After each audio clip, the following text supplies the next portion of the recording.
Okay, so what I want to go over today is how to do an Authentisign.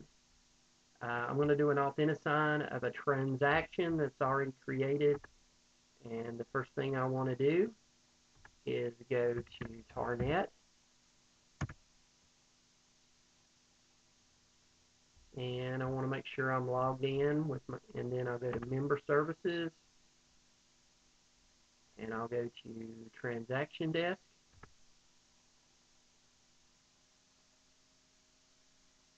and the transaction that I'm going to be doing an Authentisign on is 735 Dole Davis Road. And I can go here to the Authentisign icon,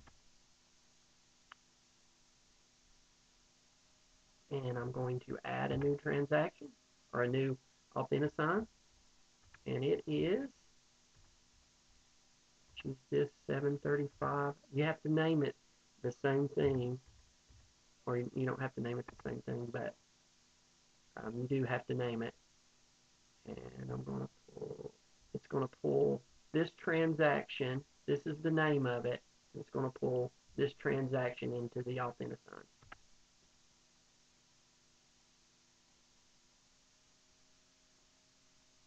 Now the great thing about this is um, that it will automatically reference everything in your transaction that you've created before.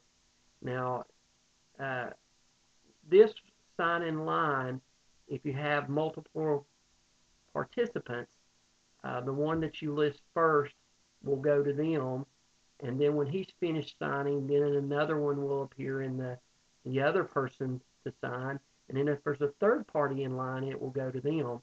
The people that are later on down the line, they will not see the signing until the person in front of them signs it. That means they won't get it in their email. Simultaneously signed means that um, everybody gets a copy of it at the same time, and they get to sign at the same time. Okay, and the advanced options, if you wanted it to expire or reminders, you would put those. You could you could check those things, and it would happen. The participants. I click on that, and here's all the ones in the transaction, but I am the the buyer's agent, and here is the buyer.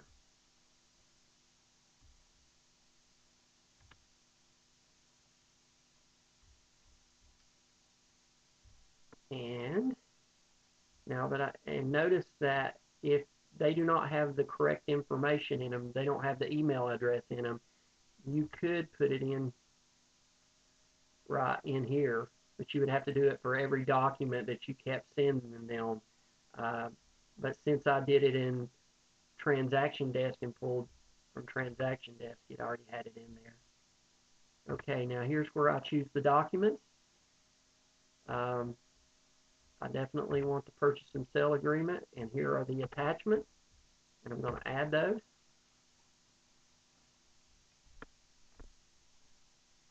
Okay, and usually this will pop up to for the person signing that has to sign these documents.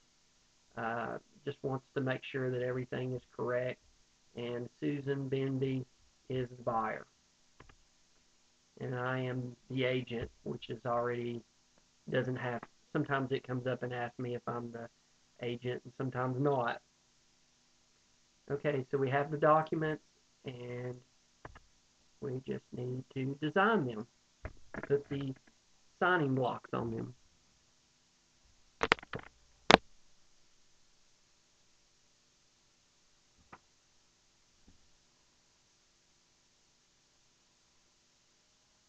Okay, so here we have the purchase and sale agreement.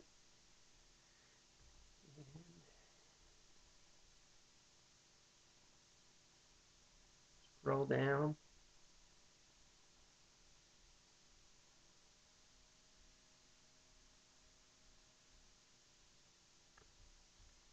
And one thing I like to do is I like to click on it and then right click and put a date stamp in there.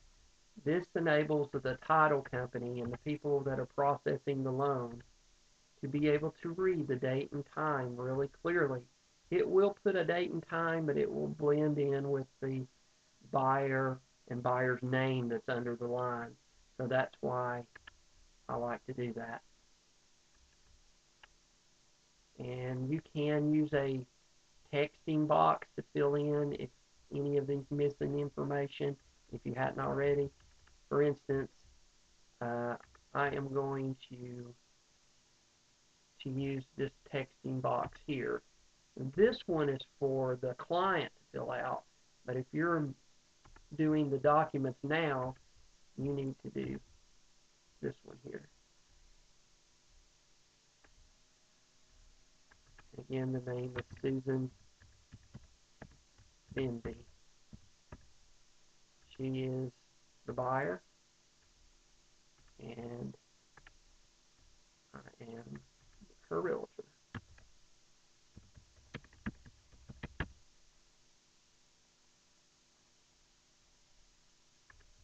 And I am her designated agent.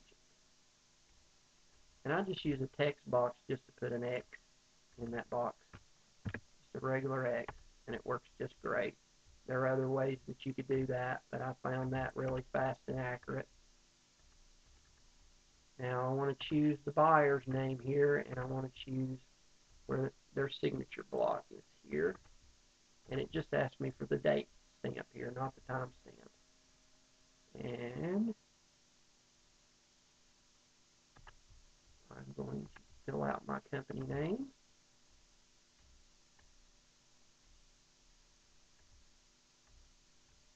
Which is the Real Estate Company.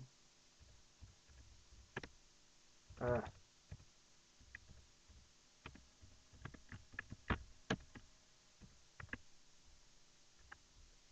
and click on this text box again. No, I don't need. I see I need my signature now. The signature goes there. So finally, that document is complete. This one seems to take the most time. This and the lead-based paint disclosure takes the most time to fill out in Authentisign. This disclaimer is pretty easy. Looks like the seller checked down there, so I'm going to put an X here for my buyer, and because it's going to be the buyer that's going to be signing it. And then I'm going to put the buyer's signature and a date and time stamp for this document.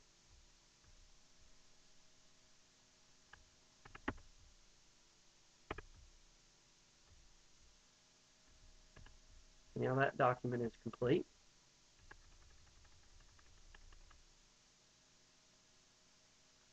And here's the lead-based paint disclosure.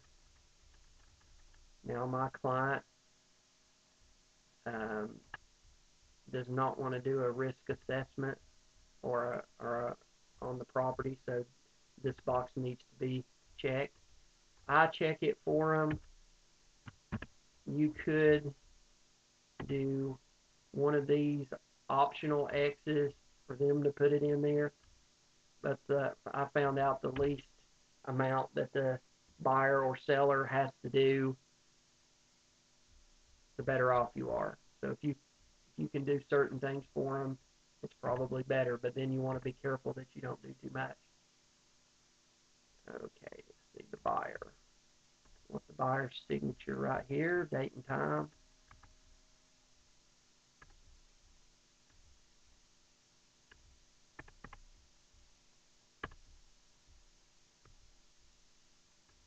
Okay. Then it asks for my signature. Switching signatures. Oops. Sometimes it lets you expand them out. I made that, accidentally did that one too big.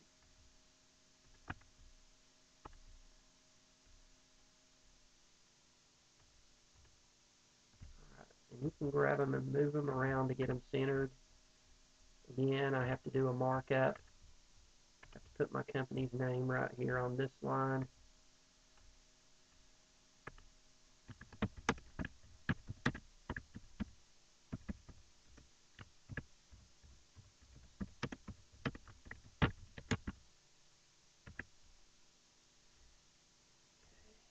And then my let's see, this is for information purposes only, so a signature doesn't go there.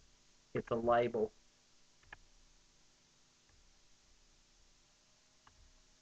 And my name just typed out goes there. I can't even spell my own name.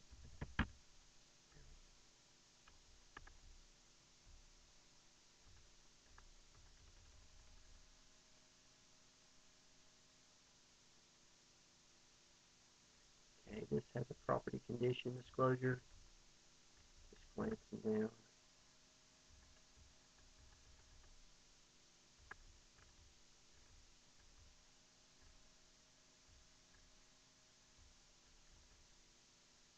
Okay, buyer's name goes, or signature goes there. Changing signature blocks again. Bring the buyer signature over there.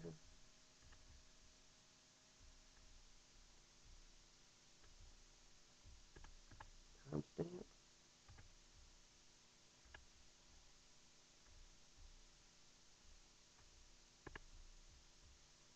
And there you have it. All the documents have all their signature blocks. All the information is filled out. Don't forget to check this box. I've never had a buyer do a risk assessment on lead-based paint before yet. There's always a first time when they may choose to do that, so you need to ask them to make sure you check the right box.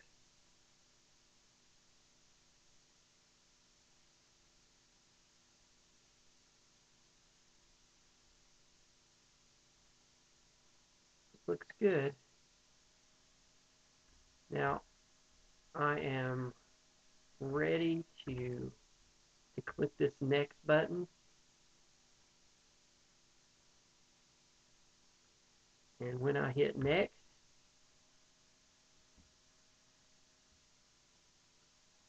and I'll hit send invitation. And that offer has been sent to the buyer to sign, and I'll show you what it looks like in my email, because I also put me as one of the signers of this transaction.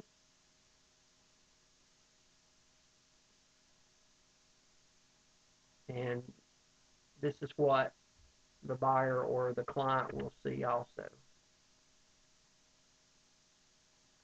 They get an email that looks like this, and depending on their email settings, this may not appear, but this will.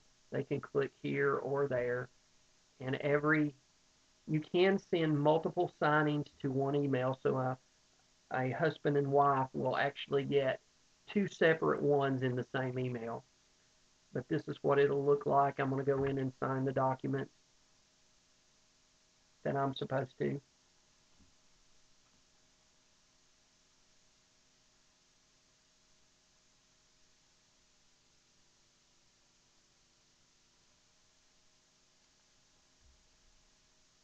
Okay, and now I could choose my signature, but I've already picked my own signature, and I suggest that whatever the default signature that comes up for your client is, you tell them to pick that one, because it's a little bit frustrating to draw one out with a mouse like I did right here.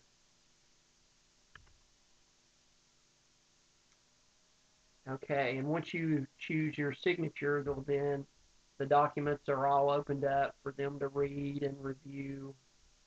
You see my signature blocks are there.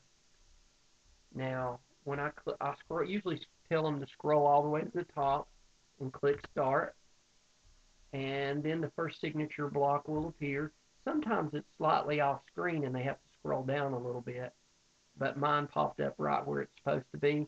And when I click on this, it will immediately go to the next one. I click on that one, And then it will ask me, do you want to complete the signing or do you want to stay in review? And you want to complete the signing.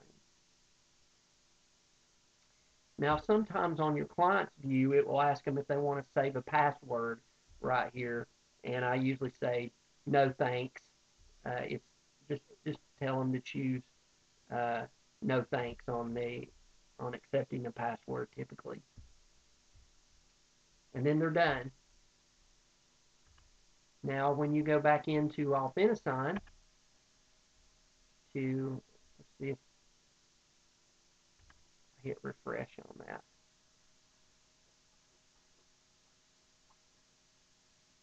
Okay, and then I go into it, and it should show that I signed my part. Now remember, I have two checkered flags here, and that shows that I've completed. If they just have one checkered flag and they've not signed, that shows that they went in and looked at the documents and they chose their signature, but they never went and completely signed everything. And that's kind of a common problem, is they forget to sign sometimes. And you get a uh, each stage, each revision, each time somebody signs, you get a different revision until you finally get to a final revision. And that's it for my part on this signing and putting together this Authentisign. I'm going to call the buyer and make sure that they have it and they get it signed, and so we can get it over and hopefully get it accepted. Thank you very much.